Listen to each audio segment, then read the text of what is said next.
If I'm not willing to look in the mirror and say, you know what, this world that is messed up is reflected in me because I'm messed up too. It's easy to sit down and scold. It is something else very different to go down into the field of play and do it better. Do it in such a way that people rise up and become strong and outcomes become beautiful and neighborhoods become better and prospects improve. That is a different animal altogether.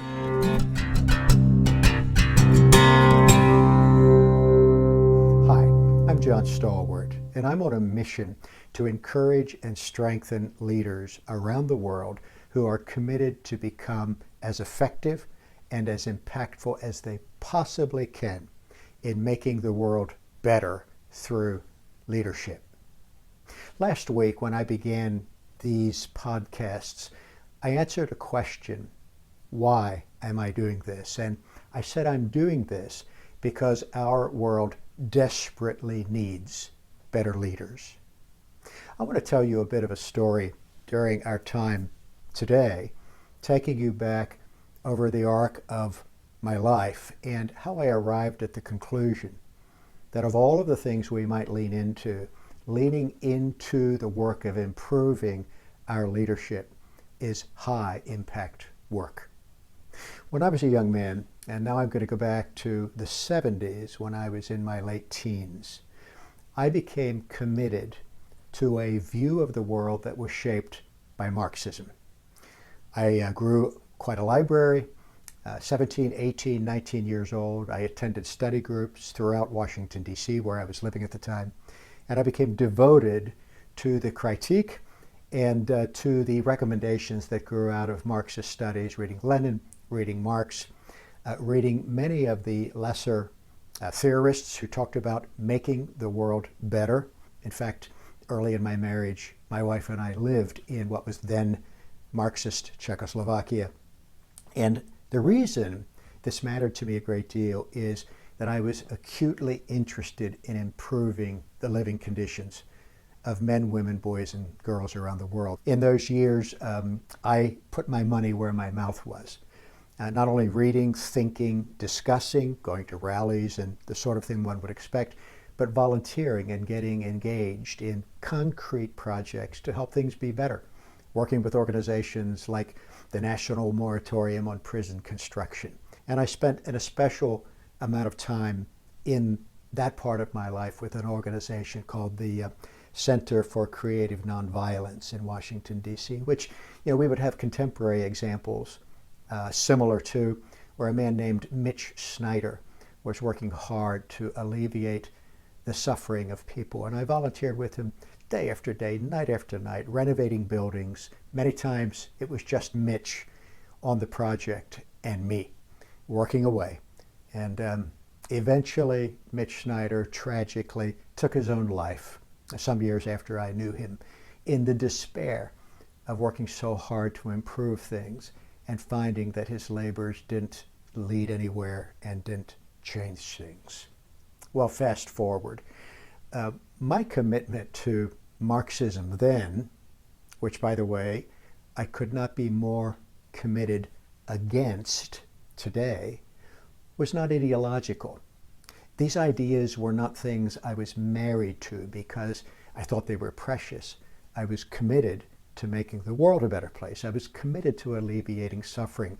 And what happened to me as I got engaged in life and grew, tried things, watched successes and watched failures, is that I came to realize that it's one thing to pontificate about the better world that is needed. It's one thing to criticize others about the world that exists, but it is a very different thing to decide to do things that actually improve the world. And as I went on that journey of learning, I needed to go through many, many stages of changed thinking as I came in possession of more and more data.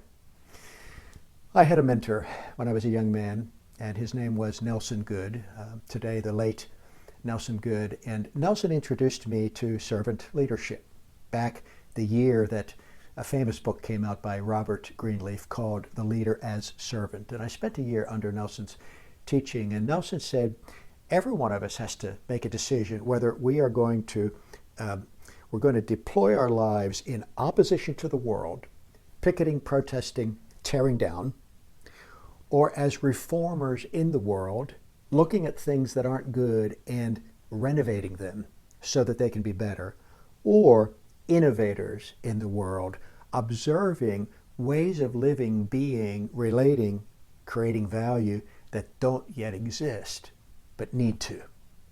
And as I reflected on that picture, it became very clear to me that I was interested in the second one and the third, taking things broken and repairing them, or imagining new ways of being, creating, innovating that provide opportunity for people to flourish in manners that they never have before.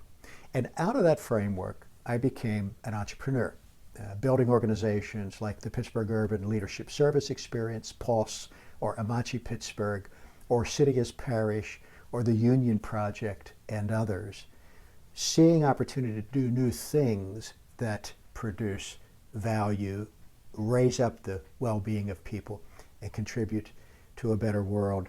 And at a certain point, as I watched leaders around the world making a difference, actually improving the conditions of the world, it became clear to me that it is leadership that needs to improve.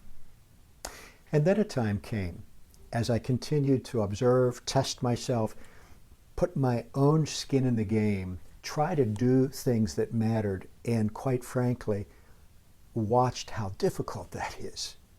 You know, it's easy to sit down and scold. It is something else very different to go down into the field of play and do it better. Do it in such a way that people rise up and become strong, and outcomes become beautiful, and neighborhoods become better, and prospects improve. That is a different animal altogether. And as I continued on my path of learning, I started traveling extensively with an organization called Leadership Foundations, and I began to visit in Asia, Africa, Latin America, and in urban centers across the United States, the poorest communities on earth. And I came to realize that the world is a very charitable place. The world is a generous world. Human beings care deeply about making the world better. Back when I had been a Marxist, the point of view was that the world is full of greedy, self-interested people, and only, let's say, the Marxists care about the poor. And how very wrong I discovered that was. The world is filled with generous people who do all they can to help. Yes, there are bad people in the world, but the lion's share, the center of the world, is beautiful, filled with men and women who get up every day wanting their families to prosper and wanting their neighbors to prosper and doing what they can to help others. And I've come to this understanding.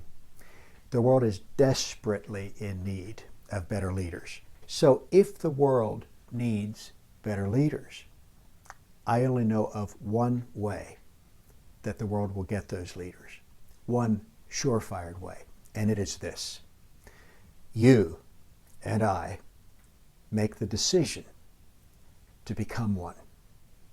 Frances Hesselbein, who I appreciate so much and has been such an influence on my life, one of the most remarkable leaders on earth, says this: leadership is inside out.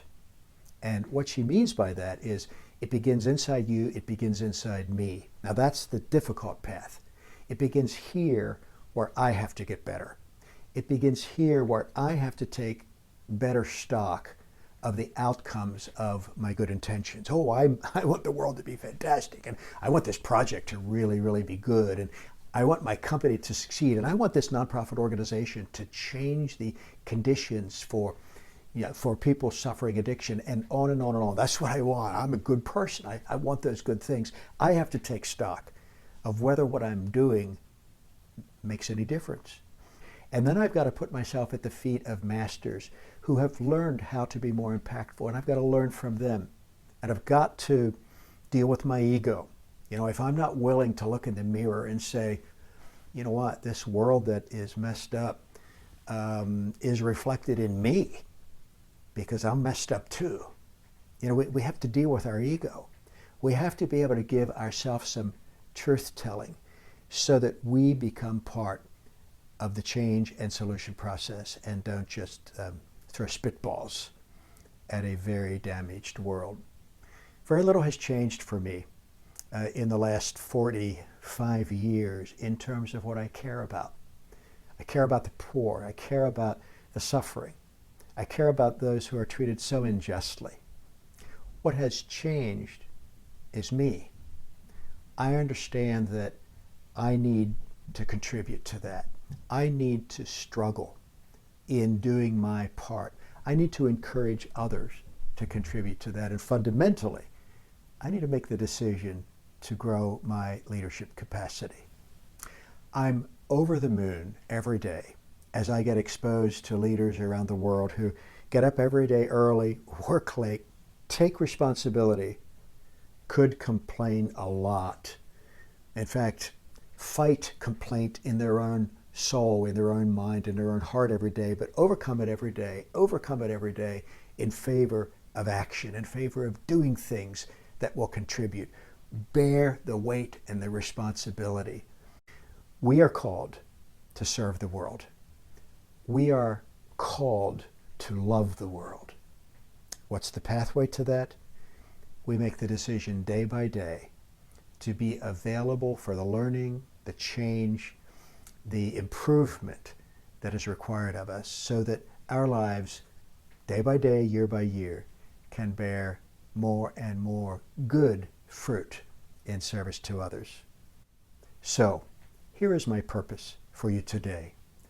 I want you to know that the world is filled with extraordinary leaders. Just about all of them are unsung and unknown, but they get up every morning early. They work long days. They bear their burdens. They take their blows. They are responsible for their lives. They seek to make things better for others. They provide employment for people. They provide food for the children of their employees through the wages they pay, roofs over the head of families. They provide solutions. They fix things. They imagine new ways of doing things that help make life better for others. The world is filled with leaders like this, and you are one of them. I want you to be encouraged. And I want you also to know that if you are like every other good leader on earth, then you also have immense room for improvement. That is our life condition. Our world needs to be better. Our leaders need to be better. I need to make the decision to become better in our leadership so that we can address the pains and the needs of the world around us. And would you do me the honor of subscribing to this channel, hitting the notification bell so that you are informed the next time I post, and put a like on it so that in YouTube's way of keeping track of things, we have the opportunity to reach more people with these messages. And until next week, I wish you a wonderful week of serving.